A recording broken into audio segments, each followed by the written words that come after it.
चलिए शुरुआत करेंगे बुलेटिन की। प्रधानमंत्री नरेंद्र मोदी ने इंडिया मोबाइल कांग्रेस यानी कि आईएमसी 2025 के 9वें संस्करण का उद्घाटन किया। ये भव्य आयोजन 8 से लेकर 11 अक्टूबर तक नई दिल्ली के यशोभूमि में होगा। ये एशिया के सबसे बड़े प्रौद्योगिकी और नवाचार आयोजनों में से एक माना जाता है। प्रधानमंत्री नरेंद्र मोदी ने अपने संबोधन में भारत में सस्ती डेटा कीमतों का जिक्र करते हुए कहा कि यहां 1 GB डेटा की कीमत 1 कप चाय से भी ज्यादा सस्ती है। इस बार इनोवेट टू ट्रांसफॉर्म को थीम रखा गया, जो भारत की डिजिटल ट्रांसफॉर्मेशन और नवाचार के जरिए सोशल डेवलपमेंट की प्रतिबद्धता को दर्शाता है। इवेंट का फोकस टेक्नोलॉजी और इमर्जिंग टेक्नोलॉजी पर रहा। इस मौके पर प्रधानमंत्री नरेंद्र मोदी की ओर से क्या कुछ कहा गया, सुनिए खास बातें।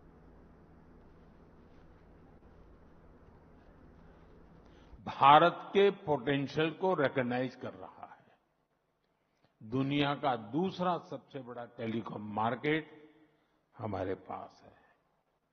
दूसरा सबसे बड़ा 5G मार्केट यहां है और मार्केट के साथ ही हमारे पास मैन पावर भी है, मोबिलिटी भी है और माइंडसेट भी है।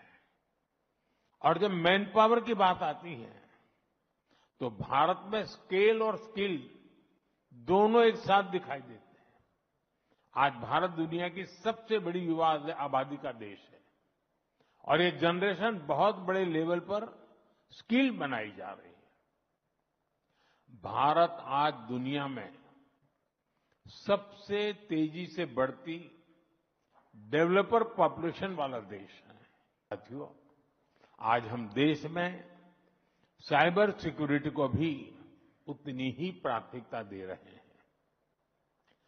साइबर फ्रॉड्स के खिलाफ कानून सख्त किए गए हैं और अकाउंटेबिलिटी भी बढ़ाई है और ग्रीवेंस रिड्यूसल के मैकेनिज्म को भी बेहतर किया गया है।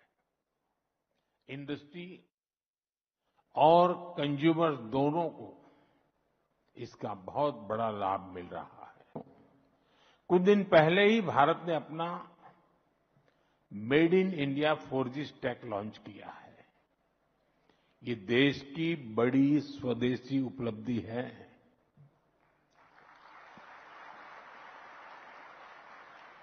अब भारत दुनिया के उन 5 देशों की लिस्ट में आ गया है जिनके पास ये सामर्थ्य है। ये डिजिटल सेल्फ रिलायंस की दिशा में, टेक्नोलॉजिकल इंडिपेंडेंस की दिशा में देश का एक बड़ा कदम है। साथियों, इंडिया मोबाइल कांग्रेस और टेलीकॉम सेक्टर में भारत की सफलता आत्मनिर्भर भारत के विजन की ताकत को बताता है। आप याद करिए, मैंने जब मेक इन इंडिया की बात कही थी तो कुछ लोग कैसे इसका मजाक उड़ाते थे। शक संदेह में जीने वाले लोग कहते थे कि भारत टेक्नोलॉजिकली एडवांस चीजें कैसे बनाएगा, क्योंकि उनके दौर में नई टेक्नोलॉजी को भारत तक आने में कई दशक लग जाते थे। देश ने उसका जवाब दिया। जो देश कभी 2G को लेकर स्ट्रगल करता था, आज उसी देश के लगभग हर जिले में 5G पहुंच। और इस बीच आपको अयोध्या लिए चलेंगे, जहां पर दक्षिण भारत के प्रमुख संतों की मूर्तियों का अनावरण को लेकर एक विशेष कार्यक्रम आयोजित किया गया। सीएम योगी आदित्यनाथ वहां पर पहुंचे हैं, क्या कुछ कह रहे हैं, सुनवाते हैं। हमारे अयोध्या के सभी माननीय जनप्रतिनिधिगण,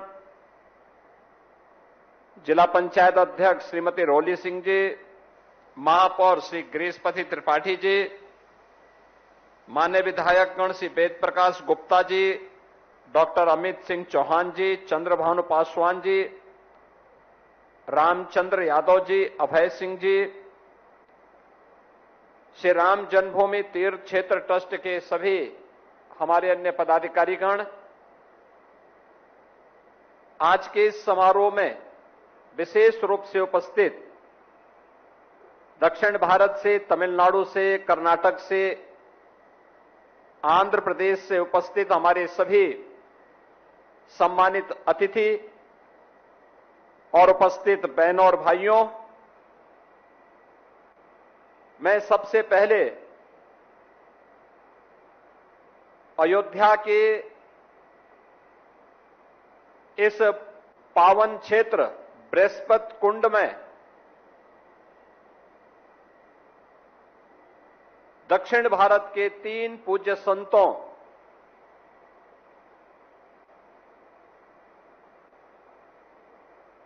श्री त्यागराज महास्वामी, श्री पुरंदरदास महास्वामी और श्री अरुणाचल कवि महास्वामी की प्रतिमा के अनावरण कार्यक्रम में उपस्थित आप सभी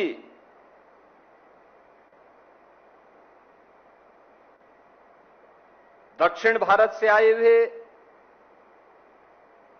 और अयोध्या से भी उपस्थित सभी श्रद्धालु जनों का और विशेष रूप से जिनकी उपस्थिति आज के समारोह में हम सबके लिए अत्यंत महत्वपूर्ण है, जिनकी प्रेरणा से एक कार्यक्रम यहां पे हो पा रहा है, ऐसी केंद्रीय वित्त और कॉरपोरेट अफेयर्स की मिनिस्टर माननीय श्रीमती निर्मला सीतारमण जी का मैं उत्तर प्रदेश सरकार और सभी राम भक्तों की ओर से हृदय से स्वागत करता हूं, अभिनंदन करता हूं।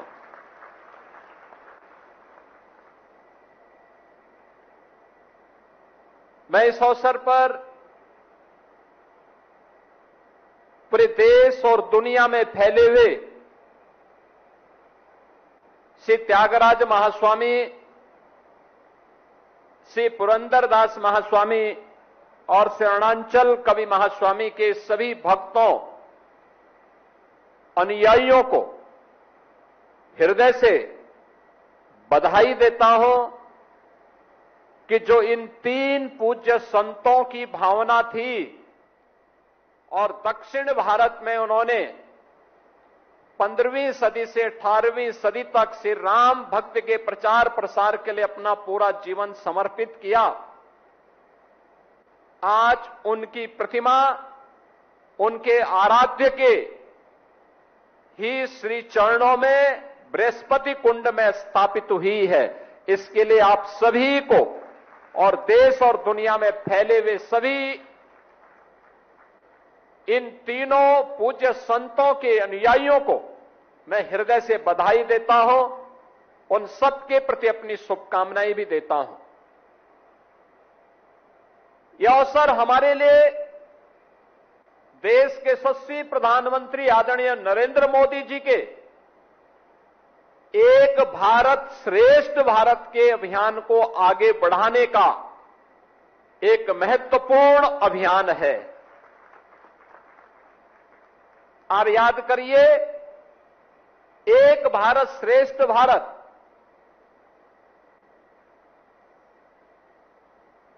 यह प्रधानमंत्री मोदी जी ने देशवासियों को उत्तर से दक्षिण तक, पूरब से पश्चिम तक पूरे भारत को जोड़ने के लिए हमारे पूज्य संतों ने, हमारे आराध्य महापुरुषों ने, अवतारी महापुरुषों ने जो योगदान दिया था, उसके प्रति कृतज्ञता ज्ञापित करने के लिए हम सब किस रूप में योगदान दे सकते हैं।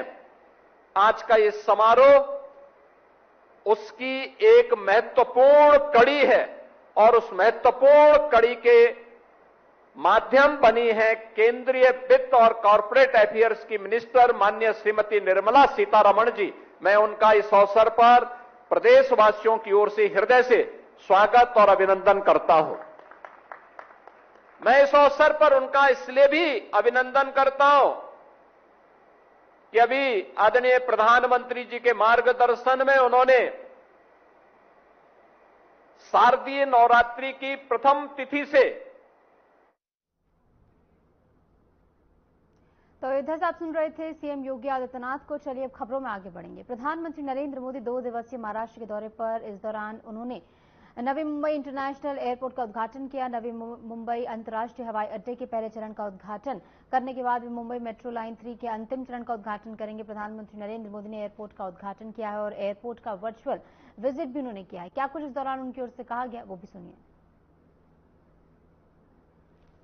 साथियों, जब सपनों को सिद्ध करने का संकल्प हो, जब देशवासियों तक तेज विकास का लाभ पहुंचाने की इच्छा शक्ति हो, तो नतीजे भी मिलते हैं। हमारी हवाई सेवा और इससे जुड़ी इंडस्ट्री इसका बहुत बड़ा प्रमाण है। आपको याद होगा 2014 में जब देश ने मुझे अवसर दिया तो मैंने कहा था कि मेरा सपना है कि हवाई चप्पल पहनने वाला भी हवाई सफर कर सके। इस सपने को पूरा करने के लिए बहुत जरूरी था कि देश में नए नए एयरपोर्ट बनाए जाए। हमारी सरकार ने इस मिशन पर गंभीरता से काम शुरू किया।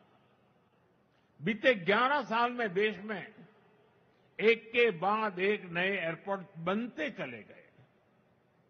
साल 2014 में हमारे देश में सिर्फ 74 एयरपोर्ट थे। आज भारत में एयरपोर्ट की संख्या 160 को पार कर गई है। साथियों, जब देश के छोटे छोटे शहरों में एयरपोर्ट बनते हैं तो वहां के लोगों को हवाई सफर के लिए विकल्प मिलने लगता है और इसमें भी पैसे की मुश्किल कम करने के लिए हमने उड़ान योजना शुरू की ताकि सस्ते में लोगों को हवाई जहाज का टिकट मिल पाए। उड़ान योजना की वजह से बीते दशक में लाखों लोगों ने पहली बार हवाई सफर किया है, अपना सपना पूरा किया है। साथियों, आज मुंबई का लंबा इंतजार खत्म हुआ। मुंबई को अब अपना दूसरा इंटरनेशनल एयरपोर्ट मिल गया है। ये एयरपोर्ट इस क्षेत्र को एशिया के सबसे बड़े कनेक्टिविटी हब के रूप में स्थापित करने में बड़ी भूमिका निभाएगा। आज मुंबई को पूरी तरह से अंडरग्राउंड मेट्रो भी मिली है। इससे मुंबई में ट्रैवल और आसान होगा, लोगों का समय बचेगा। ये अंडरग्राउंड मेट्रो विकसित होते भारत का जीवंत प्रतीक है। मुंबई जैसे व्यस्त शहर में जमीन के नीचे और वो भी ऐतिहासिक बिल्डिंगों को सुरक्षित रखते हुए ये शानदार मेट्रो बनाई गई है। मैं इससे जुड़े श्रमिकों और इंजीनियर्स को भी आज बधाई देता हूं। तो वहीं सिडनी में भारत की विदेश नीति और रक्षा सहयोग को मजबूती देने की दिशा में एक अहम मुलाकात हुई है। केंद्रीय रक्षा मंत्री राजनाथ सिंह ने ऑस्ट्रेलिया दौरे के दौरान भारत के उच्चायुक्त गोपाल बागले से मुलाकात की। इस बैठक को रणनीतिक और द्विपक्षीय सहयोग की दृष्टि से महत्वपूर्ण माना जा रहा है। माना यह जा रहा है कि इस बातचीत में रक्षा साझेदारी, इंडो पैसिफिक क्षेत्र की सुरक्षा और आपसी सहयोग बढ़ाने पर चर्चा हुई है।